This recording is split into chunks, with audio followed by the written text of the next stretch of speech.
Salam kerahiman. Hari ini tanggal 28 September, kita akan baca dari 1656 dan 1667. Kita mulai ya.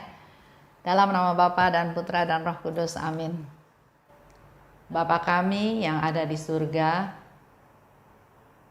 dimuliakanlah namamu. Datanglah kerajaanmu, jadilah kehendakmu di atas bumi seperti di dalam surga. Berilah kami rejeki pada hari ini, dan ampunilah kesalahan kami, seperti kami pun mengampuni yang bersalah kepada kami. Dan janganlah masukkan kami ke dalam pencobaan, tetapi bebaskanlah kami dari yang jahat. Amin. Dalam nama Bapa dan Putra dan Roh Kudus, amin. 1656. Ya Yesusku, bagiku Engkau melampaui segala sesuatu yang ada di dunia ini. Meskipun penderitaan-penderitaan itu berat, Engkau menopang aku. Meskipun saat-saat kesepian itu mengerikan, Engkau membuatnya manis bagiku. Meskipun kelemahan itu besar, Engkau mengubahnya menjadi kekuatan bagiku. Aku tidak tahu bagaimana melukiskan semua yang aku derita. Karena itu, yang telah kutulis hanyalah satu titik kecil. Ada saat-saat penderitaan yang sungguh-sungguh tidak dapat kutulis. Tetapi dalam hidupku ada juga saat-saat ketika bibirku harus tinggal diam, tidak mengucapkan satu kata pun untuk membela diri, dan menundukkan diriku sepenuhnya kepada kehendak Allah. Kemudian Tuhan sendiri membela aku dan mengajukan tuntutan-tuntutan atas namaku. Permintaan-permintaannya Ia beberkan sedemikian rupa, sehingga semuanya dapat dilihat bahkan secara lahiriah. Tetapi ketika aku menyaksikan campur tangannya yang begitu mencolok, yang menjadi nyata lewat hukuman-hukuman, dengan tulus hati aku mohon kepadanya agar Ia memberikan kerahiman dan pengampunan. Tetapi aku tidak selalu didengarkan. Tuhan bertindak terhadap aku dengan cara yang misterius. Ada saatnya Ia sendiri membiarkan penderitaan-penderitaan yang mengerikan terjadi. Tetapi ada juga saat-saat ketika Ia tidak membiarkan aku menderita, dan Ia memusnahkan segala sesuatu yang akan menimpa jiwaku. Inilah jalan Tuhan yang tak dapat diselidiki dan dipahami. Kita harus menaklukkan diri sepenuhnya kepada kehendak kudusnya. Ada misteri-misteri yang tidak pernah dapat diselami oleh akal manusia di bumi ini. Tetapi alam kekal akan menyingkapkannya. 1667. Sabtu Suci. Dalam adorasi, Tuhan berkata kepadaku, "Tenanglah putriku, karya kerahiman ini adalah karyaku. Tidak ada bagianmu dalam karya ini.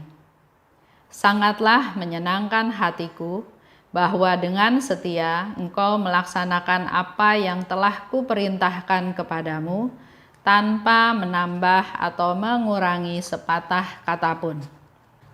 Lalu Tuhan memberi aku terang batin. Karena terang itu aku mengetahui bahwa tidak satu kata pun adalah kata-kataku.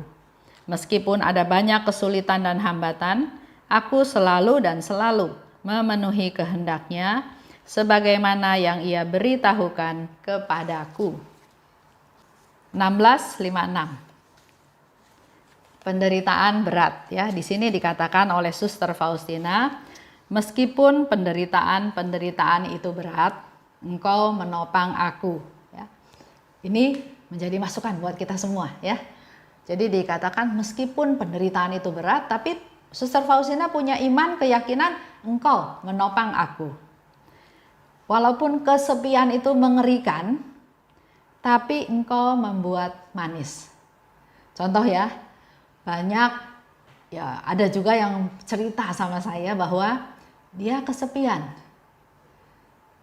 Saya juga bingung ya kalau ada orang kesepian, padahal dia ada anak, ada mantu, ada cucu, temennya banyak, orangnya juga ceria, aktif ya.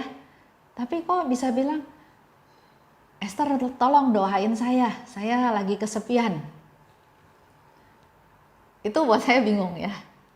Tapi di sini Tuhan katakan, atau Suster Faustina katakan, walaupun dia mengalami kesepian yang mengerikan.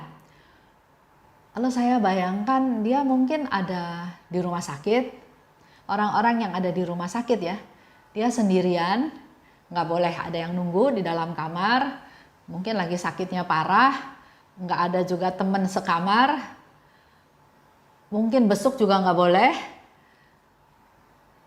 dia benar-benar sendiri. Nah itu mungkin kesepian yang mengerikan. Tapi Suster Faustina katakan, engkau membuat menjadi manis, ya, menjadi manis bagiku. Saya yakin, saya percaya, di saat dia kesendirian, dia justru jadi ingat Tuhan, makin dekat sama Tuhan, berdialog sama Tuhan, jadi dia nggak kesepian lagi. Bahkan dia bilang, membuat manis bagiku. Nah, buat kita semua juga teman-teman ya, yang pada saat ini merasa kesepian, merasa nggak bebas, rubah cara berpikir kita justru saatnya bersatu dengan Tuhan. Ngobrol sama Tuhan. Tuhan itu sahabat kita, teman kita, Bapak kita yang selalu terbuka tangannya mau mendengarkan kita. Semoga tidak ada lagi yang kesepian. Lanjut. Pada waktu dia mengalami kelemahan yang besar, engkau merubah itu menjadi kekuatan. Yang sering terjadi adalah kita merasa kuat padahal itu sebetulnya kelemahan kita. Contoh ya, dulu saya punya bos. Bos itu suka marah-marah, ya, suka marah-marah. Sampai suatu hari saya bilang, Pak, sebetulnya Bapak marah-marah kayak gitu paling gampang dikontrol sama orang lain. Lu ngomong apa? Katanya gitu ya. Saya bilang iya. Saya kalau mau bikin Bapak marah, saya bisa loh. Saya bisa bikin Bapak marah. Dia bilang kenapa bisa kayak gitu? Iya, karena saya bisa tahu kapan Bapak akan marah. Nah, kalau kita bisa menguasai diri, walaupun saya bisa marah tapi saya nggak mau marah, itu yang susah diatur sama orang. Tapi kalau dia suka marah dan dia tidak bisa mengontrol marahnya, mungkin orang lain di sekitar dia yang justru mengontrol dia. Dia jadi boneka, jadi budaknya orang. Pada saat saya mau bikin dia marah, saya bikin aja sesuatu yang membuat dia marah. Ya. Jadi kita harus ingat, kalau kita bersama dengan Tuhan, kelemahan yang besar itu malah bisa jadi kekuatan. Kadang Suster Faustina juga mengalami bibir tinggal diam, tidak membela diri, dan tunduk pada kehendak Bapa. Kita juga punya kebiasaan ya, kalau sakit, kalau mengalami kesusahan, kalau mengalami masalah, atau kalau dijahatin orang, kita pengen cerita ya, cerita bahwa si ini jahat, si itu jahat. Nih saya lagi susah, nih saya lagi sakit. Tujuannya supaya mendapat perhatian. Tapi Suster Faustina katakan, ada kalanya, ada saat-saat ketika bibirku harus tinggal diam. Diam. Ya. Kalau disalahin nggak usah bela diri. Tunduk pada kehendak Bapa. Nah, lanjut. Tuhan itu dikatakan bertindak misterius. Ya. Kadang ia membiarkan penderitaan mengerikan itu terjadi padaku, tapi kadang ia memusnahkan yang akan menimpa aku. Itu sharingnya Suster Faustina ya. Jadi memang Tuhan ini misterius. Kadang membiarkan kita menderita, sampai Tuhan saya udah nggak kuat lagi, udah nggak tahan lagi. Tapi kadang justru Tuhan membuat penderitaan itu musnah. Itu jalannya Tuhan. kita nggak bisa memahaminya, kita juga nggak bisa menyelidikinya. Jadi yang dilakukan adalah menerimanya. Lanjut ya. Kata Yesus, karya kerahiman ini adalah karyaku. Di situ dikatakan ya. Tidak ada bagianmu dalam karya ini. Padahal kita tahu ya, Tuhan minta Suster Faustina menulis, mencatat, menyebarluaskan, memberitakan. Tapi di sini jelas Tuhan bilang, karya kerahiman ini adalah karyaku. Tidak ada bagianmu dalam karya ini. Ini mau menunjukkan bahwa kepada kita semua ya, bahwa ini betul-betul karyanya Tuhan. Jadi bukan mau-maunya Suster Faustina, bukan pemikiran manusia biasa, tapi ini betul-betul karyaku, kata Tuhan Yesus ya. Coba kita lihat. Suster Faustina itu sekolah cuma sampai kelas 3 SD. Dia bukan teolog, dia nggak belajar filsafat, tapi luar biasa dia bisa bikin buku seperti ini, buku diary seperti ini. Dan diakui sebagai salah satu pujangga besar gereja. Ini membuktikan bahwa ini bukan karyanya Suster Faustina. Ini betul-betul adalah karya Roh Kudus, karyanya Tuhan. Bisa ada buku diary seperti ini betul-betul karyanya Tuhan. Kalau Bapak Ibu pernah dengar cerita di mana, di dalam diary juga ya, di mana Yesus itu pernah datang kepada Suster Faustina dan dia melihat lembar demi lembar catatan yang dibuat oleh Suster Faustina. Seperti guru ya, lagi periksa muridnya nulis betul atau enggak gitu. Jadi memang betul-betul ini adalah karya Tuhan. Begitu pula dengan kita semua.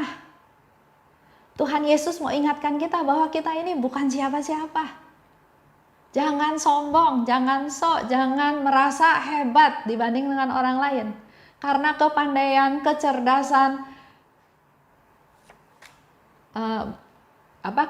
kepandaian yang lain, bahkan talenta, bakat, semuanya itu dari Tuhan. Semuanya dari Tuhan. Yang manusia punya apa sih? Yang manusia punya itu cuma dosa, kepapaan.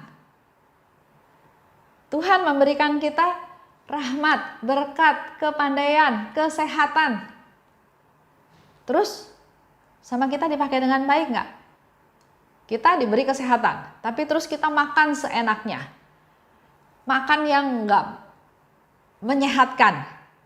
Makan yang show, mau pamer bahwa saya bisa makan banyak, saya bisa beli makanan yang mahal, nggak peduli itu sehat atau nggak sehat, tapi saya bisa menunjukkan bahwa saya bisa. Ada kesombongan. Kemudian sakit karena tidak disiplin makan. Jadi yang kita punya apa? Dosa. Karena apa? Karena tidak sayang pada tubuh kita. Ini bait Allah, Tuhan bilang kan, tempat Allah bersemayam. Tapi sama kita nggak dijaga dengan baik. Hanya memanjakan mulut membuat kita jadi sakit. Itu juga kedosaan. Dosa rakus. Lanjut ya. Tidak ada bagianmu dalam karya ini, seperti yang dikatakan oleh Yesus pada Suster Faustina. Contoh dalam kehidupan kita sekarang ini, ya. Ada yang merasa bahwa komunitas itu besar karena saya. Ada yang merasa bahwa sayalah penggerak, ya, ada kesombongan. Terus ada komunitas lain, kerahiman ilahi juga, dengan ketuanya yang lain, dengan grupnya yang lain. Terus merasa saya nggak senang, saya merasa disaingi, saya merasa tidak dihargai. Padahal siapa saya? Tadi dikatakan kita manusia itu nggak ada apa-apanya, semuanya itu dari Tuhan. Tuhan memakai kita untuk mungkin mendirikan komunitas. Tapi Tuhan mungkin memakai orang lain untuk supaya komunitas ini bisa berjalan dengan baik. Tuhan mungkin pakai lagi orang lain untuk supaya komunitas ini berkembang. Jadi bukan jasanya kita. Ada ya satu orang, satu ibu, dia merasa berjasa terhadap komunitas tersebut. Jadi dia mau bikin aturan ini, aturan itu, semua harus ikut karena dia yang membuat komunitas tersebut katanya ya. Kemudian masuklah anggota baru, di mana ternyata anggota itu bisa lebih menyesuaikan diri dengan komunitas sehingga banyak yang lebih setuju atau nurut kepada orang baru tersebut. Si ibu yang merasa berkuasa, merasa ini jasa saya, marah. Marah, dia bilang, saya nggak butuh komunitas ini. Saya masuk ke komunitas lain. Itu juga kesombongan. Menunjukkan bahwa saya udah nggak butuh. Saya bisa masuk ke komunitas yang lain. Di komunitas yang lain, dia memaksakan kehendak dia, jalan pikiran dia dengan mungkin kepandaiannya, dengan keadaan keuangannya, dengan banyak ide-idenya. Yang juga belum tentu bisa diterima oleh komunitas tersebut. Nah, sekarang kita diingatkan oleh Tuhan, bahkan ke Suster Faustina pun Yesus bilang, tidak ada bagianmu dalam karya ini. Ini semua karyanya Tuhan. Tuhan yang memakai kita untuk supaya kita menjadi alatnya, supaya rencana Tuhan bisa terlaksana. Lanjut ya, dikatakan lagi,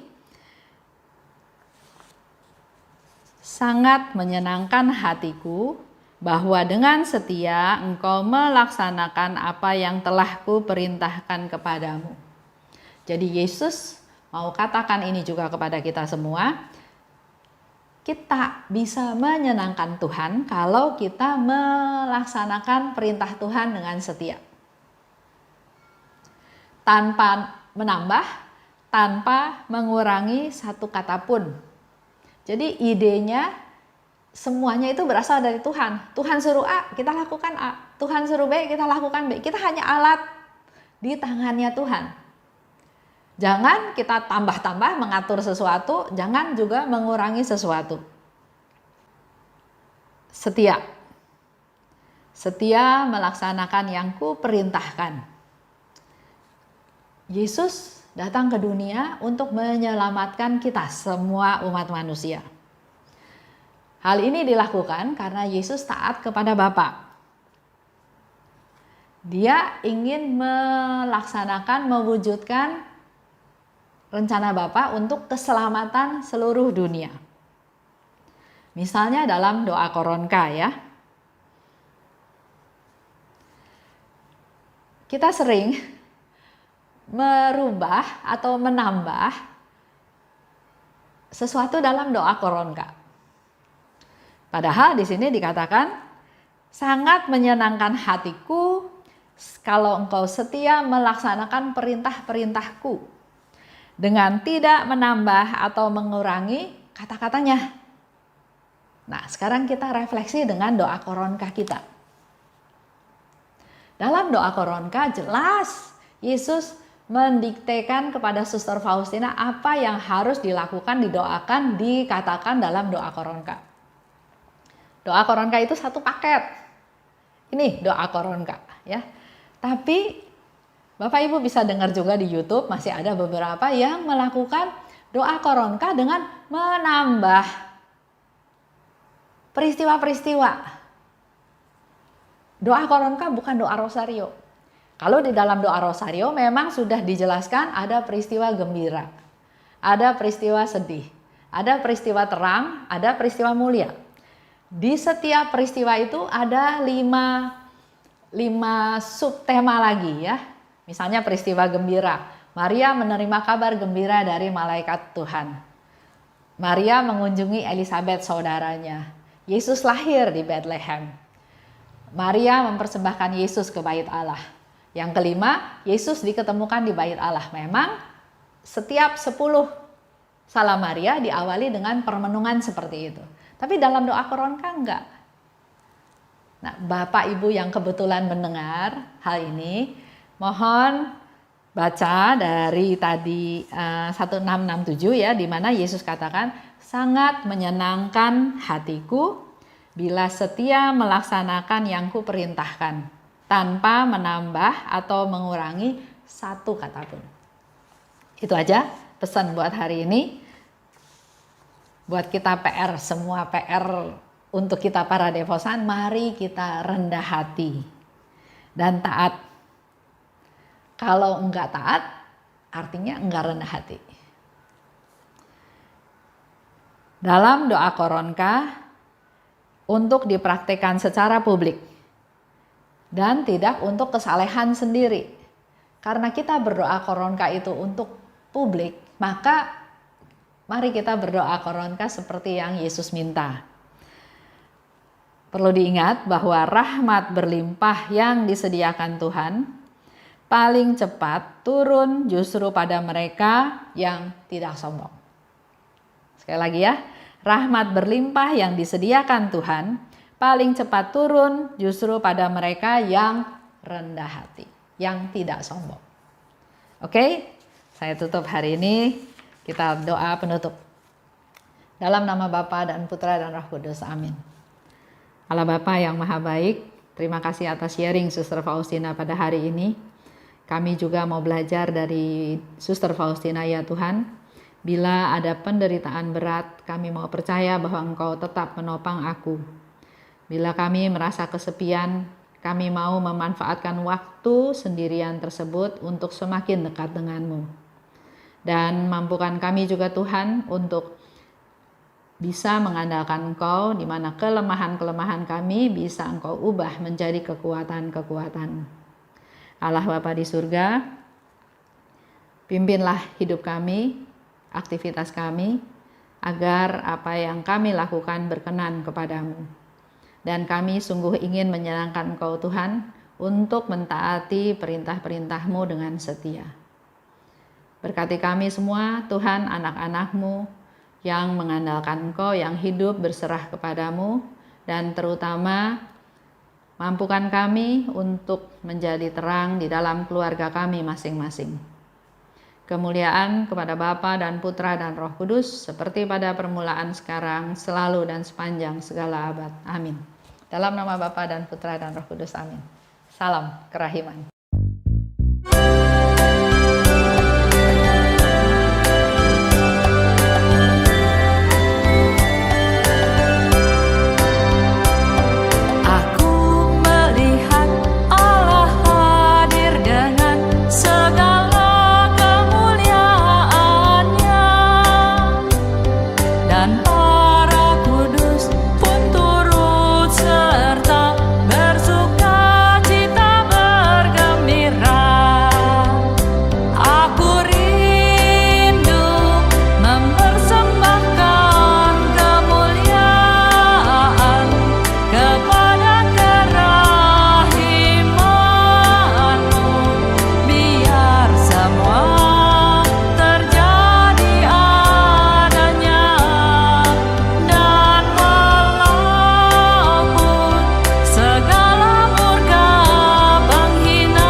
serta bersorak-sorai bergembira.